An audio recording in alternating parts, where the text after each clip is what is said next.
Ya. Chiquillos y chiquillas,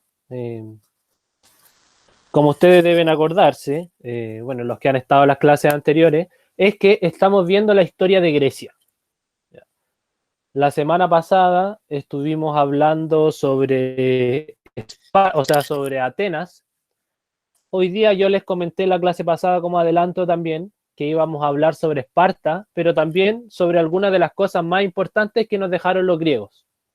Y es por una de las cosas que nosotros también estudiamos Grecia, es que Grecia es la cuna de la civilización occidental, en este caso Europa, y recuerden que los europeos llegaron a América en el siglo XV, por lo tanto trajeron mucha de esta cultura de Grecia, la trajeron a nuestro continente, y nosotros tenemos varias cosas que heredamos de los griegos. Y eso es lo que vamos a profundizar hoy día.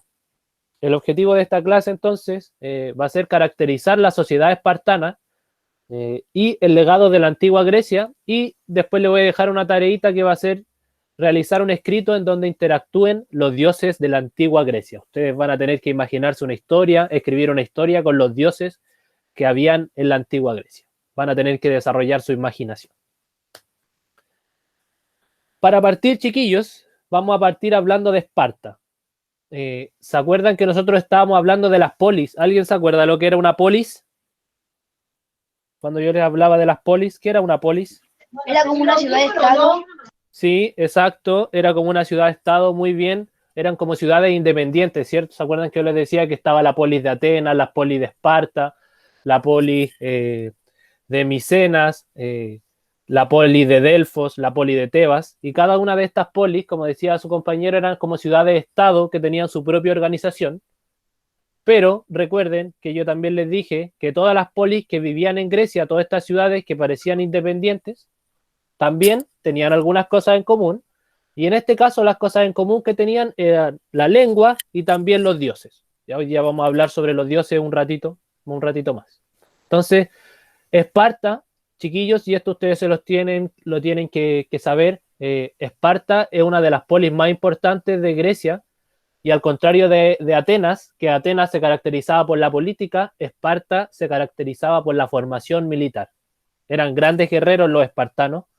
Son tan grandes que incluso, no sé si ustedes han visto la película de los 300 habla sobre Esparta, sobre estos 300, sobre 300 guerreros espartanos que fueron capaces de derrotar al ejército del rey Jerjes, que era un ejército de millones y millones de personas. Entonces los espartanos siempre han sido muy famosos por ser grandes militares. Son muy importantes. Cuando se fue... Que supuestamente hay planificación, entonces ¿por qué? ¿Alguien se le prendió el micrófono? Ya, ahí sí. Entonces, eso con Esparta, chiquillos, es muy importante. Esta polis de Esparta que surgió en el siglo X a.C. y está ubicada al sur de la península del Peloponeso. Está ubicada ahí abajito, no sé si ustedes alcanzan a ver, pero abajito en su lado izquierdo de la pantalla dice Esparta y están súper cerca del mar. ¿Ya? Era una polis que estaba cerca del mar y que desarrollaron mucho. Más que los barcos, sí tenían barcos, pero desarrollaron mucho las tácticas de combate.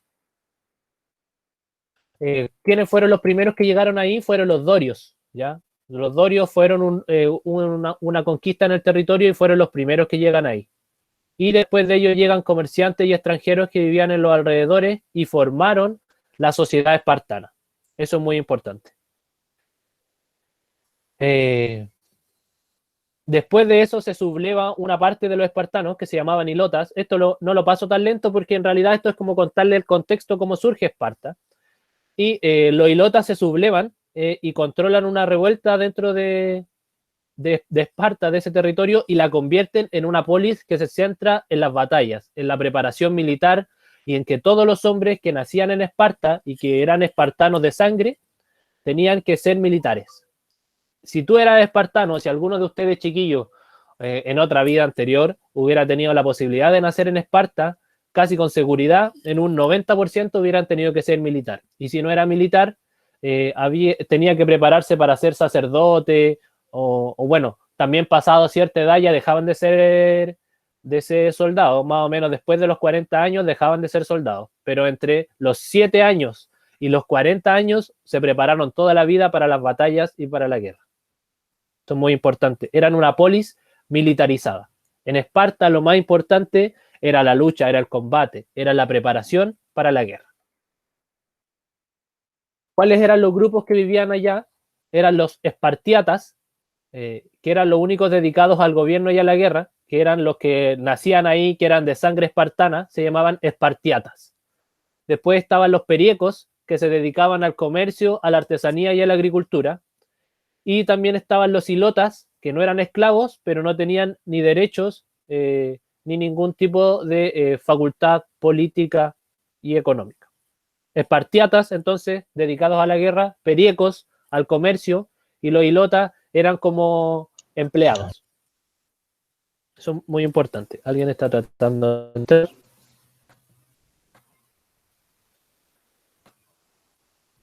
Permitir. Listo. Ya, entonces retomamos con Esparta. El gobierno, chiquillo, y es raro cómo estaba formado el gobierno de esta polis, porque si se acuerdan, en Atenas se formaron distintos organismos. Recuerden que la democracia era lo más importante, que se pudiera participar, pero en Esparta había un gobierno que se llamaba diarquía. ¿Qué es la diarquía? Era un gobierno de 2 reyes. Era raro porque ellos tenían 2 reyes y los 2 reyes tenían el mismo poder. Y obviamente eran 2 reyes que no podían estar peleados. Entonces, el estado espartano estaba gobernado por 2 personas que tenían igual poder, que comúnmente eran hermanos, ¿ya? Y ellos lo solucionaron así porque se dieron cuenta de que cuando se favorecía a un hermano y el otro hermano no podía llegar a ser rey, se provocaban guerras, se provocaban problemas. Profe, Ahora, dígame. ¿y qué pasaría si había más de 2 hermanos? Eso también le iba a comentar. Buena su pregunta. Ese era el problema, pues el problema era que si una familia tenía 4 hijos varones, solamente 2 iban a poder llegar a ser reyes. Entonces también igual se produjeron estos problemas que uno ve como en los estados y las monarquías antiguas, que siempre el hermano menor trata de matar al hermano mayor para poder quedarse con el trono. En Esparta pasó menos, pero claro, como me comentaba su compañero, si es que nacían más de 2 personas, también se producía el mismo problema. Si había 3 o 4, también era lo mismo. Así que no eliminaron este problema de raíz. Y peleaban por ser ellos los que ¿Reyes? mandaban. Sí, pues. Sí, ellos peleaban por ser los reyes, pues ese era un problema. Si tenían más hermanos, se producía este problema. Que era lo bueno de que fueran 2 reyes, era que las decisiones las discutían entre los 2 y que había más de una opinión para tomar una decisión importante, si ir a la guerra, si celebrar una fiesta, si matar a alguien. Las discutían las decisiones, pero igual peleaban, como dices tú. Muy bien. Y también tenían instituciones, chiquillos. Tenían una asamblea de varones. Recuerden, esto es muy importante de la antigua Grecia, que yo se lo he recalcado, que son como los orígenes quizás de las sociedades un poco machistas. Era que los únicos que podían participar, por ejemplo, en la política eran los hombres. ¿Y quiénes eran los que podían participar en esta asamblea? Eran los hombres que tenían más de 30 años. Ellos decían que los hombres menores de 30 años no podían participar en la política, no podían desarrollarse en las asambleas. Y además que los menores de 30 años eran por lo general los que estaban más dedicados a ser militares. ¿Ya? Entre los 30 y los 40 como que bajaba mucho el ir a las guerras o el ir a las batallas o el prepararse. También tenían un consejo de ancianos. Después de que los hombres ya no podían pelear más, formaban la jerusía o la jerusia, que era un consejo de 28 ancianos de las familias más poderosas. Y además de los 28 ancianos eran los 2 reyes. Entonces eran 30 personas que formaban un consejo y que decidían los asuntos importantes de Esparta. O sea que algo interesante de Esparta es que ellos, claro, estaban dedicados toda su vida a lo militar, pero una vez que ya tú dejabas de tener la edad como para poder ir a la guerra, seguía siendo importante porque participabas en estos consejos que le prestaban algún tipo de asesoramiento al rey.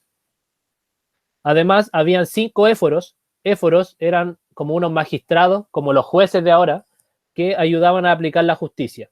Y los 2 reyes que ya le había mencionado. Estas eran las instituciones políticas de Esparta, muy importantes. La peya, que eran los varones mayores de 30 años, la Jerusía, que eran los 28 ancianos, los 5 éforos, que eran los que aplicaban las leyes, y los 2 reyes.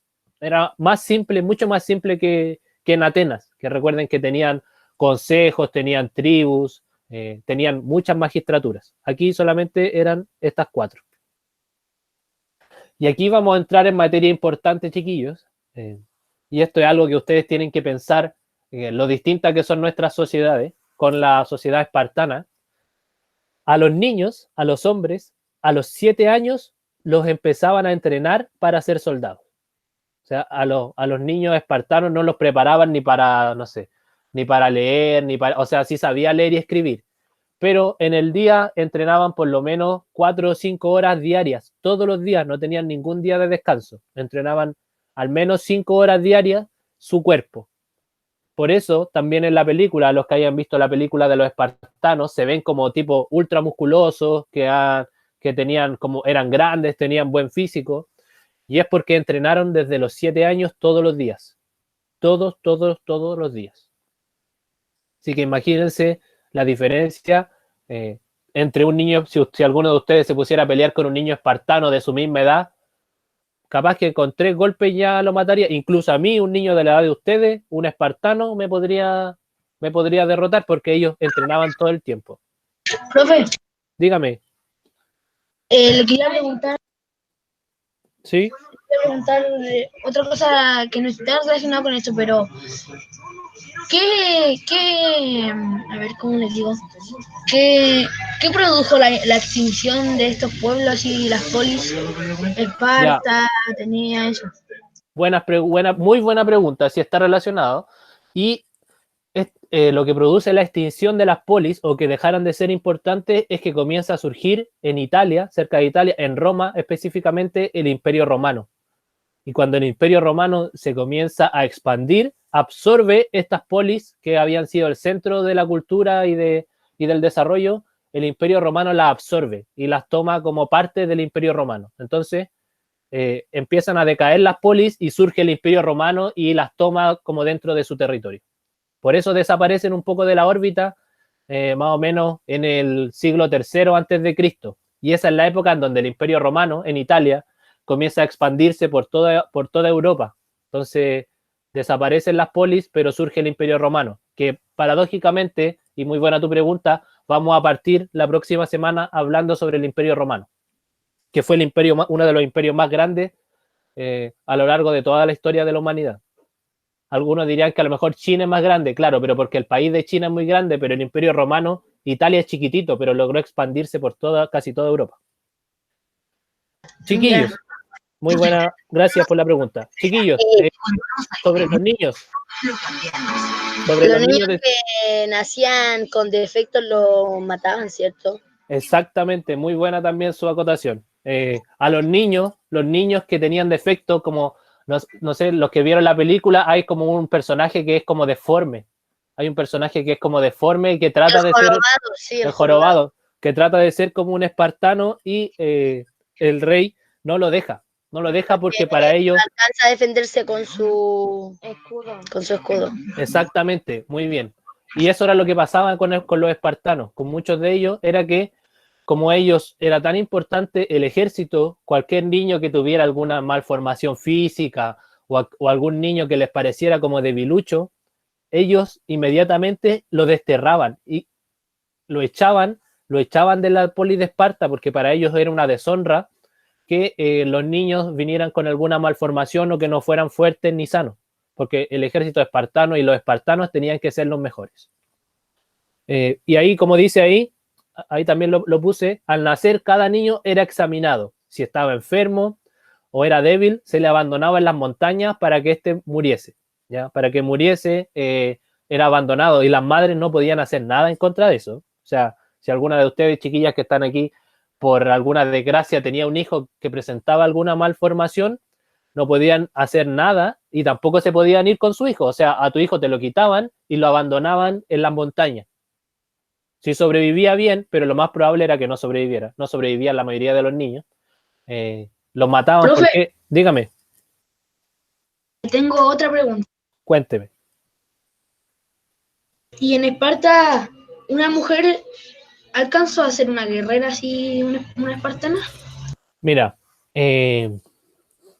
así como que esté comprobado, no.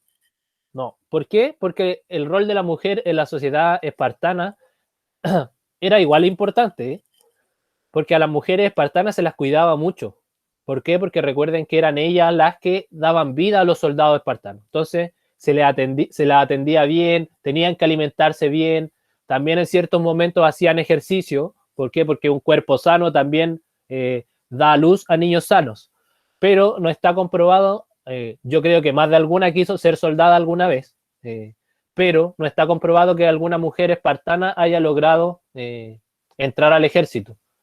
¿Por qué? Porque, claro, como bien se ve aquí, si bien usaban casco y también usaban una coraza que los protegía de la espada o de las flechas, pero los espartanos también muchas veces peleaban a torso desnudo, como se ve en la película de los espartanos, que ellos estaban peleando incluso sin armadura.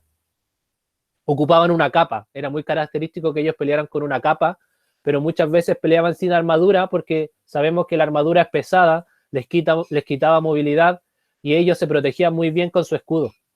Se protegían muy bien con su escudo, formaban grandes formaciones, eran muy organizados, hacían fortificaciones con los escudos, avanzaban todos juntos, se protegían todos juntos.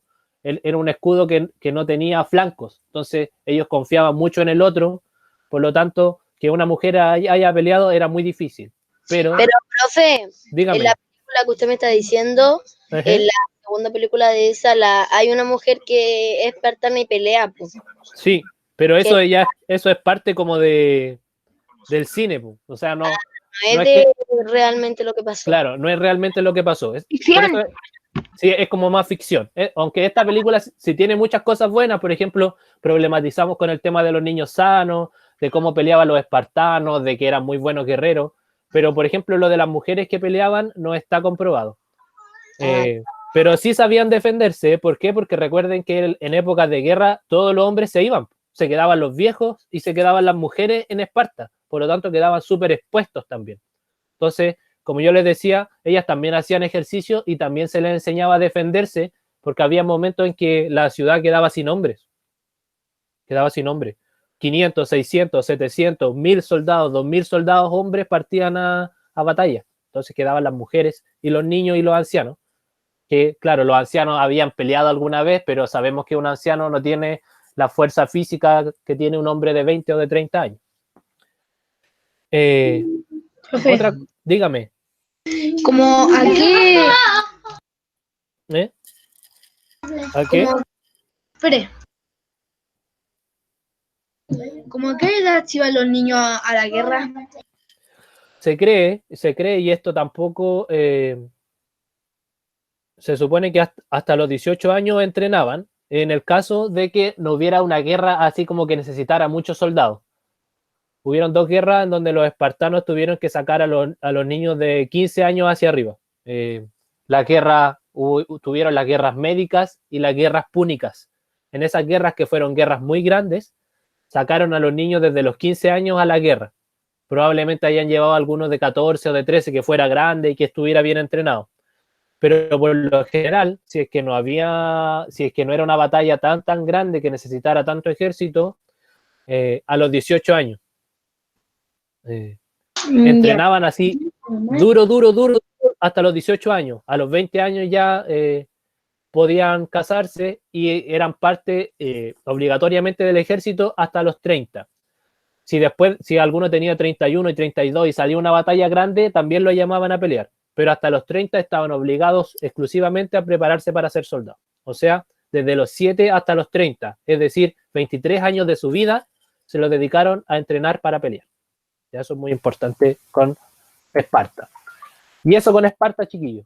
Ya, entonces, algo que se les tiene que quedar es que la característica principal de Esparta es que era una polis militar.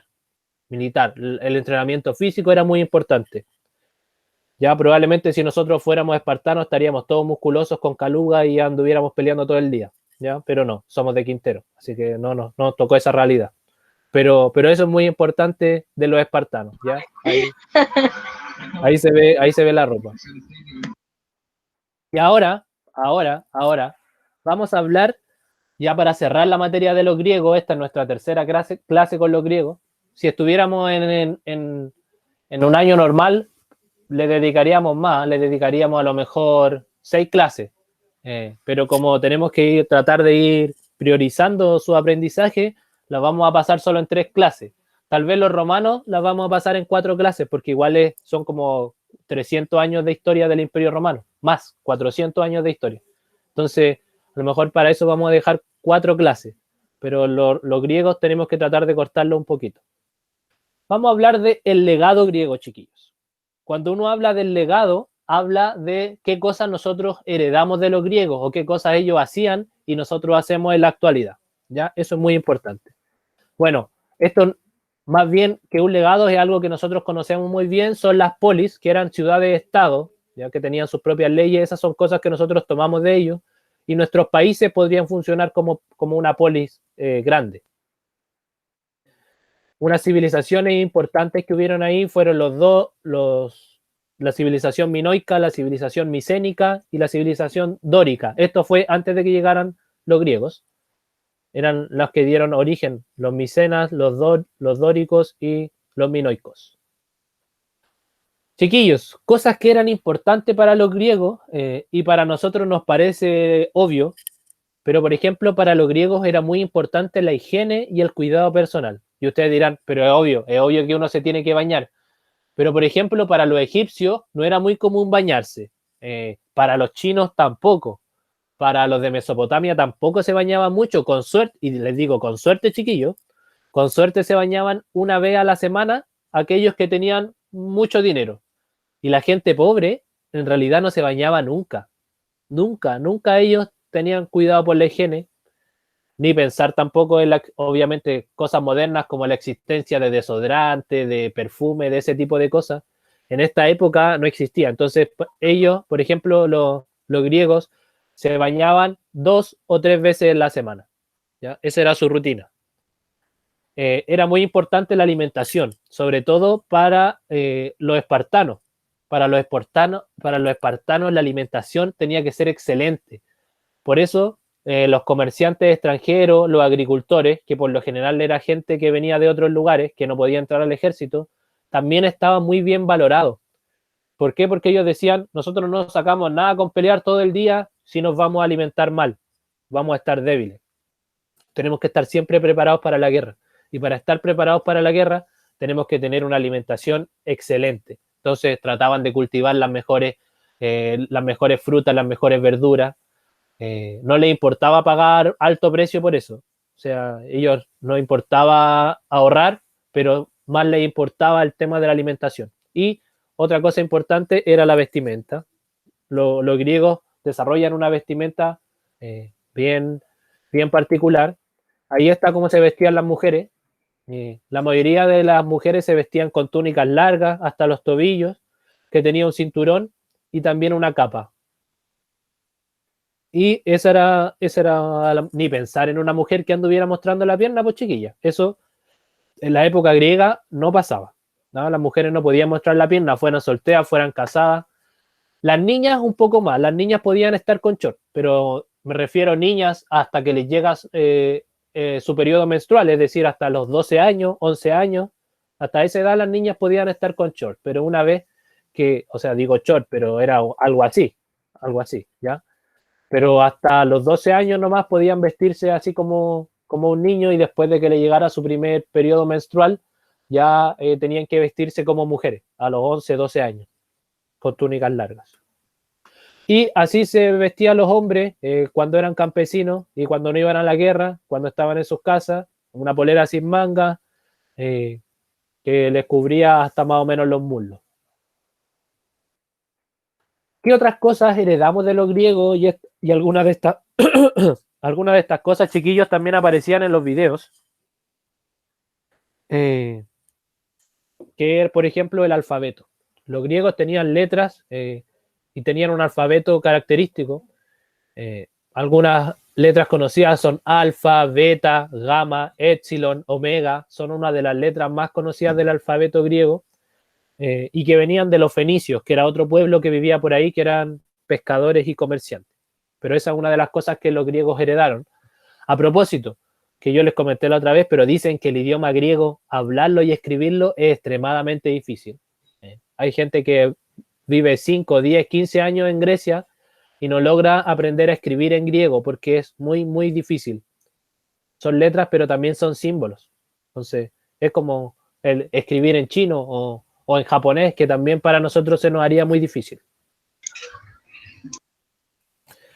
Chiquillos, otra cosa por la que son muy famosos los griegos y cosas que nos heredaron hasta la actualidad, son porque construyeron muchas cosas importantes y dentro de las construcciones, algo que caracteriza el arte griego es que utilizaron tipos de columnas.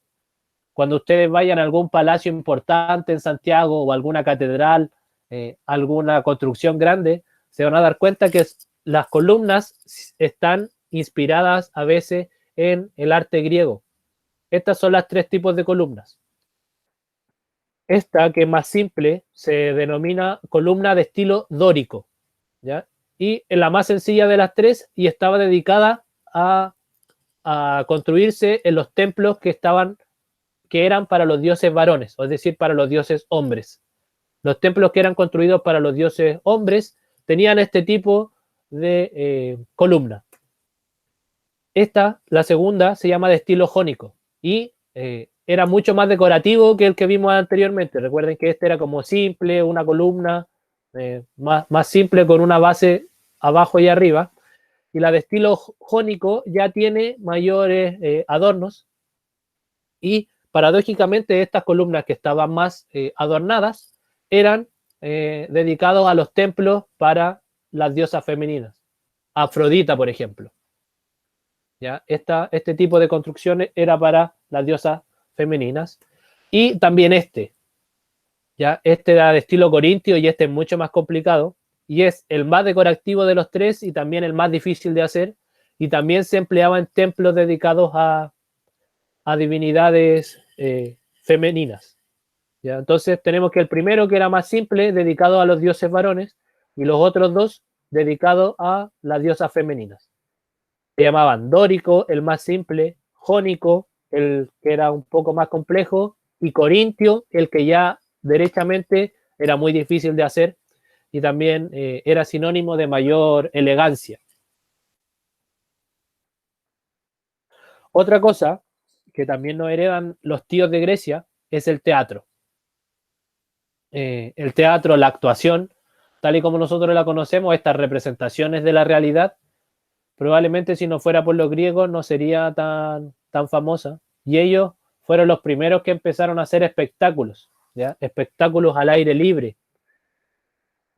¿Cómo eran las primeras representaciones de teatro? Los actores se ponían máscaras, a veces se reían incluso como de los grandes magistrados, representaban alguna guerra. ¿Y cómo terminaban las grandes obras de teatro?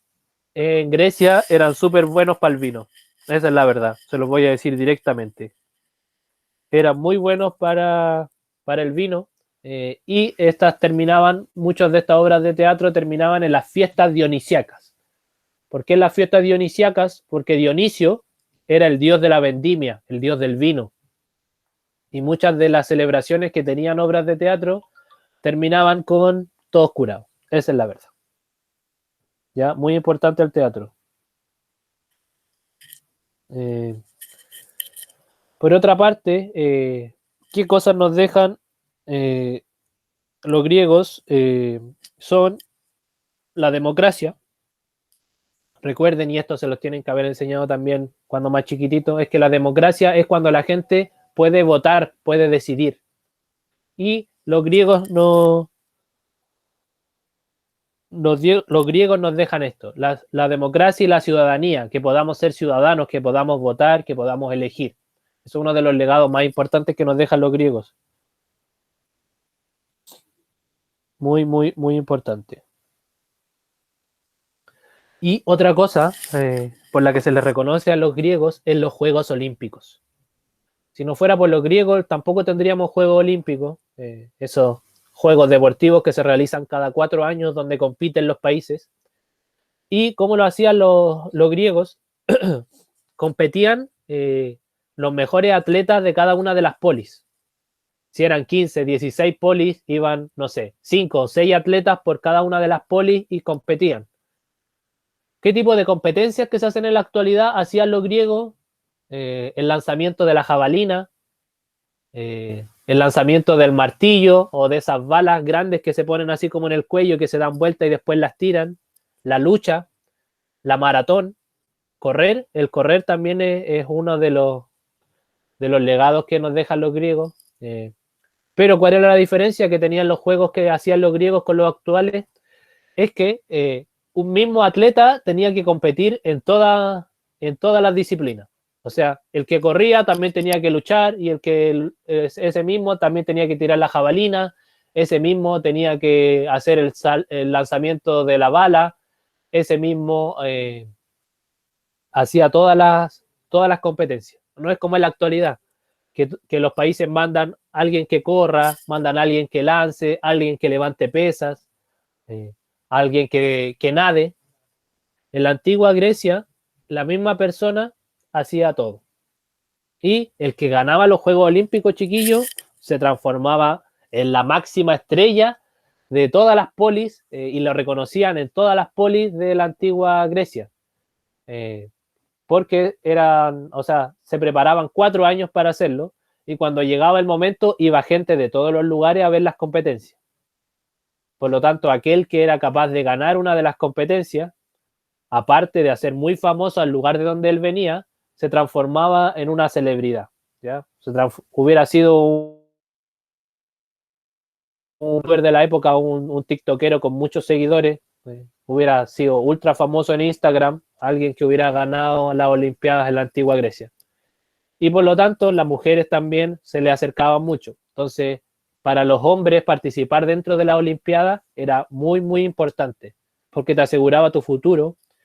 Y en el lugar de donde tú pertenecías, supongamos que el profe Esteban fue a competir por Quintero y ganó el profe Esteban, le construían una estatua en el lugar de donde él era. O sea que yo hubiera ido a la Olimpiada a Valparaíso, hubiera ganado, hubiera vuelto aquí, hubieran hecho fiestas en mi honor y más encima en la plaza me hubieran hecho una estatua por haber sido el campeón de los Juegos Olímpicos de la antigua Grecia. Obviamente esto no va a pasar porque yo no hago mucho ejercicio, la verdad. Solo es un ejemplo. Otra cosa por la que son muy famosos, chiquillos, es por el ejército.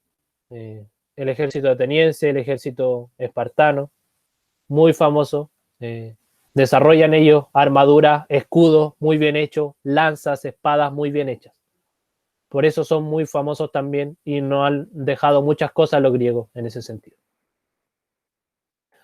Ahora, chiquillos, vamos a hablar de algunos de los personajes importantes de los griegos. Algunos, porque hay muchos. Los griegos tienen muchos personajes importantes, grandes matemáticos, Heráclito, el primer doctor también fue un griego. Uno de los personajes importantes es Alejandro Magno, fue un rey de Macedonia, conquistó harta parte del Mediterráneo, Egipto, Mesopotamia, Persia. Él fue muy importante, un gran guerrero. Se han hecho películas sobre Alejandro Magno también, muy, muy importante. Pericles, recuerden que yo les dije que Pericles fue un gran político y orador. ¿Qué significa orador? Que era muy bueno para hacer discursos. Arquímedes. Arquímedes fue un gran matemático y físico. Se dice que Arquímedes se estaba bañando y descubrió uno de los principios de la física más importantes sobre la flotabilidad de los cuerpos, sobre el peso de los cuerpos en el agua. Y él también es uno de los grandes padres de la matemática, Arquímedes. Esopo es otro de los personajes importantes. Escribió fábulas y él es el creador de las fábulas. ¿Qué son las fábulas? Son los cuentos que a lo mejor a ustedes les leían cuando chicos, cuando fueron al jardín, cuando iban a primero básico.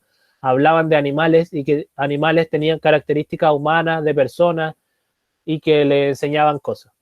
Esopo fue el creador de las fábulas. No de todas, obviamente, pero él creó ese género. Y los filósofos. Los griegos y sobre todo Atenas fue muy famosa por la filosofía. ¿Qué es la filosofía? El arte de pensar tu realidad, de cuestionar la realidad.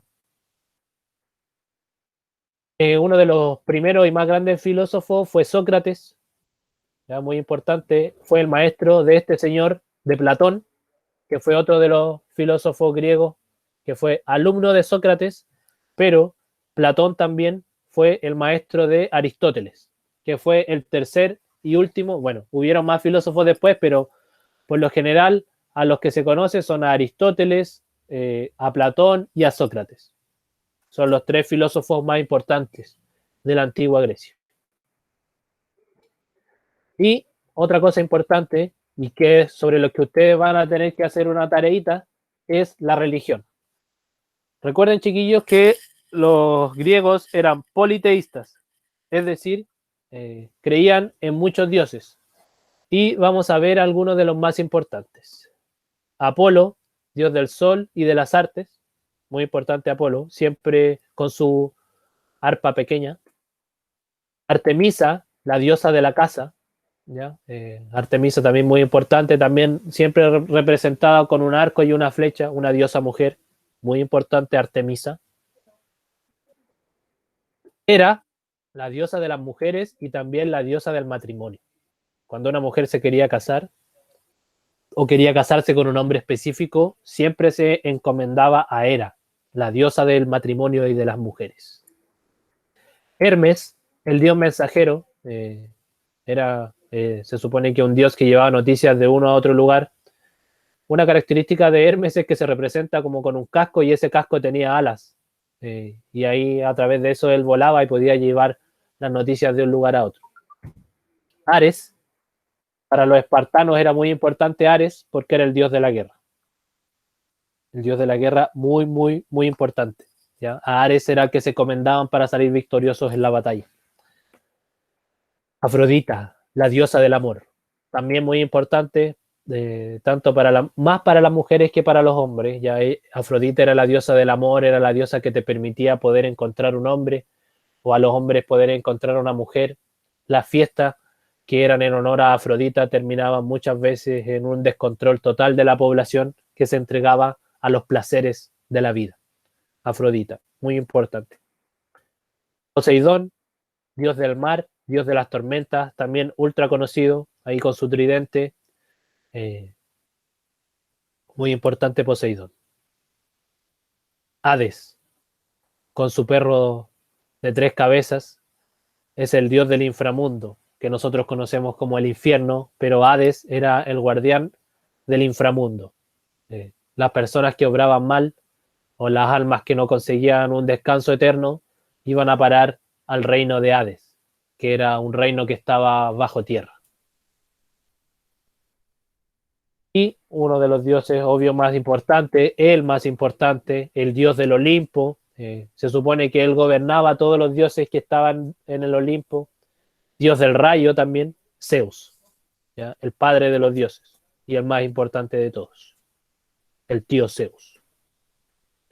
También tenemos a Atenea, que era la diosa femenina de la guerra y de la sabiduría también. Atenea era muy importante, chiquillo. De hecho, Atenas, que es la polis más importante, lleva su nombre en honor a esta diosa, a Atenea. Diosa de la guerra, pero también de la sabiduría. Profe, también el video sale que Atenas significa hijos de Atenas. Sí. Atenas, Atenea. Sí, exactamente. Por eso la polis de Atenas es en honor a ella, porque se supone que todos los que nacían en ese lugar eran como los hijos de Atenea. ¿Y por qué ellos se consideraban hijos de Atenea?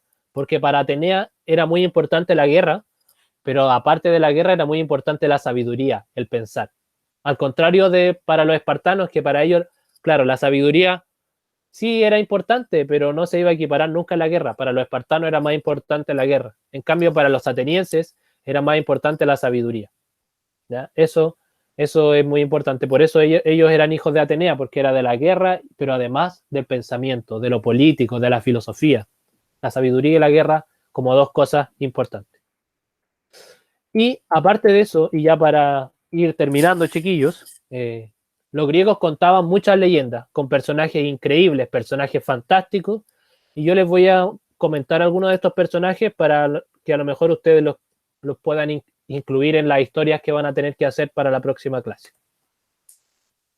Por ejemplo, algo por lo que son muy conocidos los griegos es que ellos son los primeros en escribir sobre la Atlántida.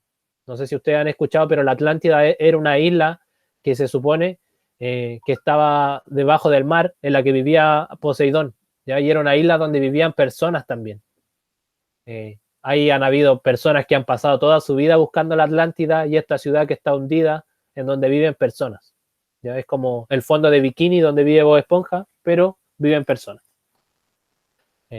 Y Poseidón se supone que era el que gobernaba en la Atlántida. Esa es una de las historias que contaban los griegos. Hay una película de como de eso. Sí, hay una película sobre eso. Sí, no recuerdo cómo se llama. Hay una que se llama La Atlántida. Creo. ¿Cómo? Viaje al centro de la Tierra. Ah, también Viaje al centro de la Tierra. Sí, hay varias películas sobre esto. Y hay personas, chiquillos, que en realidad han pasado toda su vida buceando las costas cerca de Grecia para tratar de buscar la Atlántida. ¿Por qué? Porque además de lo que se cuenta de la Atlántida, que viven personas bajo del mar, es que es una ciudad que tiene mucha riqueza, ¿ya? Y por lo tanto muchas personas han tratado de buscar la Atlántida. Otra de las historias que se cuenta sobre los griegos es la leyenda del caballo de Troya, y es como los griegos se metieron dentro de un caballo, que lo vendieron como un regalo, que era como un regalo para los reyes de Troya, y ellos dentro de este caballo gigante que medía como 50 metros, venía el ejército completo. Se supone que cuando llegaron cerca del rey, se rompe este caballo y los griegos logran vencer al ejército de Troya y a la ciudad de Troya, que era una ciudad gigante también. Esto es una leyenda, no sabemos si es verdad o no, pero el caballo de Troya es muy famoso por eso. Se supone que era un caballo gigantesco donde estaba el ejército escondido. Otro de los mitos de la antigua Grecia es el mito de Pegaso. ¿Ya? Pegaso es un animal mitológico de la antigua Grecia, que era un caballo que tenía alas y que podía volar. Que no era como un unicornio, porque Pegaso no tenía un cuerno. Pegaso no tenía un cuerno adelante, pero Pegaso era un caballo que volaba. Y uno de los seres mitológicos de la antigua Grecia. Otro de los seres mitológicos que fueron muy famosos en la antigua Grecia era el Minotauro. ¿Qué era el Minotauro? Era una especie de humanoide que tenía cuerpo de humano, un cuerpo de humano grande, bien musculoso, de unos 2 o 2 metros y medio, pero que tenía cabeza de toro. Tenía cabeza de toro. Ese era el Minotauro. ¿Y cuál era la historia que se contaba sobre el Minotauro? Que el Minotauro fue encerrado en un laberinto. Fue encerrado en un laberinto en la Grecia mitológica antes de que se formaran las polis. Y en ese laberinto le llevaban mujeres para que él las matara y la alimentara. El Minotauro era un animal muy fuerte, pero no era muy inteligente. Por lo tanto, a él lo tuvieron encerrado por mucho tiempo en un laberinto donde él no podía salir. Y como lo alimentaban, le llevaban mujeres. Le encantaban las mujeres vírgenes, sobre todo, se las llevaban y él las mataba y se las comía. Esa es la historia que se cuenta sobre el Minotauro. ¿Y quién fue el que logró derrotar al Minotauro? Teseo, un rey de Atenas. Uno de los primeros reyes de Atenas. Se supone que él venció al Minotauro en el laberinto. Y así, ¿por qué lo venció? Porque él no quería que más mujeres se siguieran sacrificando. Entonces Teseo logra derrotar al gran Minotauro. Y eso, chiquillos. Ya para ir finalizando, lo que ustedes van a tener que hacer es contar una historia que tenga al menos 12 líneas. Si quieren la hacen en computador, si quieren la hacen en su cuaderno, me mandan una foto al correo o me la mandan por WhatsApp con la profe Debbie, como ustedes quieran. Pero tienen que crear una historia donde interactúen al menos 4 dioses o 4 personajes, que pueden incluir incluso al Minotauro, si quieren a Pegaso, si quieren una historia de la Atlántida, pero que involucre al menos a 4 personajes, 4 dioses, ojalá, que interactúen, que ustedes sepan más o menos cuáles son las características de ese dios, no sé, que inventen una historia de una pelea de Hades en el inframundo en contra, no sé, de Apolo o en contra de Ares. O sea, ahí ustedes se imaginen, yo quiero que escriban que echen a volar su imaginación y que me hagan una historia sobre la antigua Grecia, sobre los dioses sobre todo. ¿Ya? ¿Les parece? ¿Sí? Sí. ¿Alguna duda, chiquillos? ¿Algún comentario? ¿Les gustó la clase? ¿Estuvo Sí, fome? profe. Estuvo buena la clase. ¿Estuvo buena? ¿Les gustó? Sí, estuvo Sí, divertido. estuvo buena. Ya, qué bueno, chiquillos. Qué bueno, chiquillos, qué bueno que les haya gustado. Entonces, la tarea para la próxima semana, y los que no me hayan mandado todavía el resumen, envíenmelo, porque yo estoy haciendo tengo que entregar después una planilla en donde va quienes me han entregado las tareas o no. Hoy día, no creo. Sí, ya sé que varios me lo mandaron, ya sí lo comenté eso al principio. Eso ya los tengo anotaditos. Hay varios que me faltan. Esta clase, chiquillos, voy a tratar de que de la semana pasada, como les decía, hay algunos problemas con el canal de YouTube, pero voy a tratar de que estén el lunes, enviársela al profesor que está encargado de eso, para que la clase esté el lunes, ¿ya?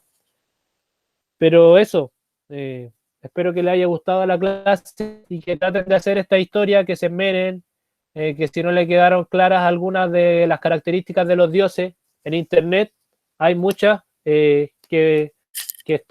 muchas características de los dioses que están en internet, ¿ya? Pero eso, no sé si alguien tiene algún otro comentario. Qué bueno que les gustó la clase. ¿Alguien? ¿No? ¿No? Profe, Dígame. ¿son solamente esos dioses que mostró? Pueden ser otros. Puede agregar otros. Yo les mostré como los más famosos, pero los dioses dioses y semidioses, los griegos tienen muchos. Habían otros que eran mitad dios y mitad humano.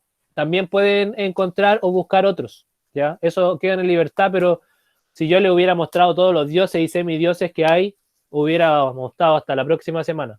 Así que si quieren agregar otros dioses, háganlo. Siéntanse en la libertad de hacerlo.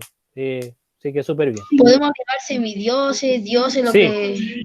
Sí, pero la idea es que sean personajes de la antigua Grecia. Pues ustedes ahí pueden buscar en internet y les van a aparecer otros más. También titanes, ¿podemos? Sí, titanes también pueden ser titanes. Así que eso, pues chiquillos. Espero que se motiven, que escriban las mejores historias y ahí después yo las leo y si hay alguna que está pero espectacular, la leemos la próxima clase antes de empezar, ¿ya? ¿Les parece? Eso hacemos. Así que Ya, profe. traten de hacerla bonita. Ya, chiquillos, eso. Que estén bien. Ya, Cuídense. profe. Nos vemos. Chao, profe. Cuídense. Chao, chao. Chao, profe. Chao, Esmeralda. Chao, Nos Esmeralda. Chao. Chao, nos vemos. Chao. Haga la tareita. Chao, Esmeralda. Chao. Chao, Ítalo. Chao, Lisette. Chao. ¿De cuántas Manguetio. ¿De Charingal. cuántas líneas la historia? De unas 12 líneas. Ahora, si tú quieres hacer más, no hay un límite. Ahora, tampoco me escriban un libro, pero mínimo 12 líneas. Ya, profe, Ya. Pero si quiere inspirarse, siéntanse en la libertad de inspirarse. Chao, chiquillos, que estén bien. Cuídense, nos vemos. Chao, Oriana. Chao, Lisette. Chao. Chao.